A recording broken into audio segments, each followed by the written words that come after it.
I'd like to begin really by thanking the Cabinet Secretary for taking many of the concerns forward, by commissioning this work in the first place, and then again for your statement here today, because I've got to be honest, I was totally myself oblivious to this issue until it started presenting to me in my own constituency office, and some of the numbers that I've had and the harrowing experiences by, I have to say, predominantly women, have been quite startling.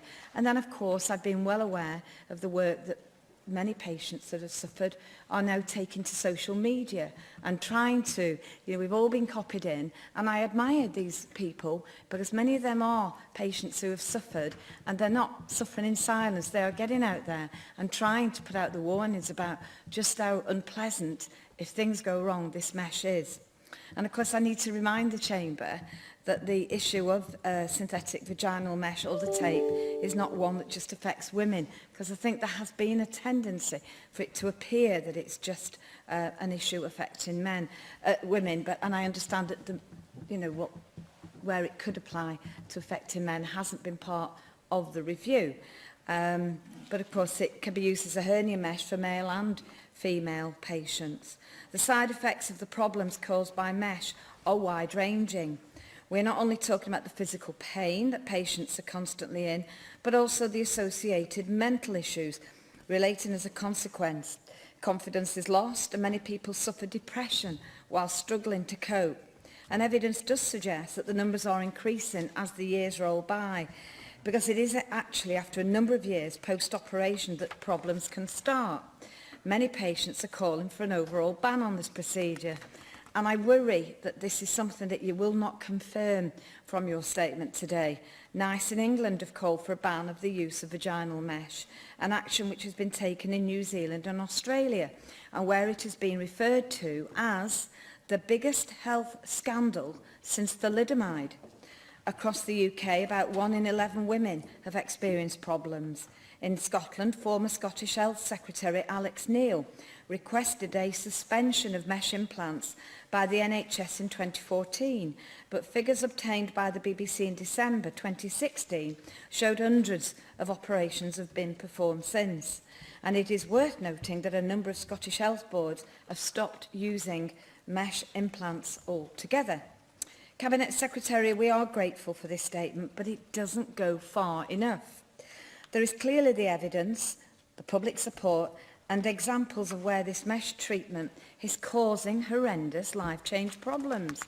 So therefore, why will you not commit to following the examples of Australia and New Zealand and bring in an outright ban at the earliest possible opportunity? Now, the dilemma for me here today is in my own constituency, I have a number of patients who have approached me, and I'm dealing with their casework, who are, as they describe, living in agony. But at the same time, I have cases where the mesh procedure is to be implemented quite soon on patients who are suffering. Now, they've raised concerns, or tried to, with the consultant, and it has to be said, they get fobbed off. They raise the concerns with GPs, and there just isn't a clear line on this. And I do think that we need something more definite from you as a Cabinet Health Secretary, responsible for the health of our women and men across Wales. So would you explain why the report has based all its figures on mesh implant, mesh removal and over-sewing? Why have outpatient appointments covering all documented side effects being omitted? In recommendation 3.2, you state meaningful estimates of complication relating to mesh procedures would require a retrospective audit. Does this mean you will instruct an audit to take place? If not, why not? I certainly would if I was in your shoes.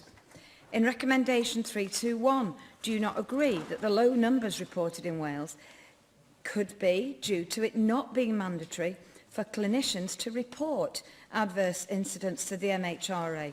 Also, the difficult nature that may mean that the numbers held by the MHRA are inaccurate. You really should be going all out on this now to establish the absolute and exact state of play here. What can be done to rectify this?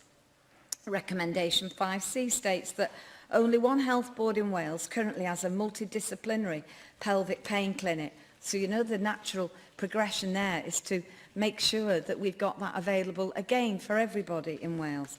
However, in a response provided to Neil McAvoy in plenary on December 13th last year, you stated, "My understanding is that yes, we do have multidisciplinary teams around each surgical procedure. Can you now clarify which is accurate, your report or your response to Neil 6 months ago in plenary?" Recommendation 6A states, ways for GPs to have direct access to specialist advice should be established. How will this be monitored and how soon will it be rolled out? Finally, Cabinet Secretary, why, when the UK Government has conducted an audit into the effects of vaginal mesh implants, is your government still stubbornly refusing to do so? What are you worried about? Why are you not putting the interests of Welsh patients first? And I respond to you today on behalf of myself, but also on behalf of Angela Burns, Assembly Member, who sadly cannot be with us today. She is very concerned about this. She is speaking to the people like I am on this. We have this issue approaching us as Assembly Members on a very regular basis. It is down to you, Cabinet Secretary, to make sure that you have a very steadfast approach to these concerns. Thank you.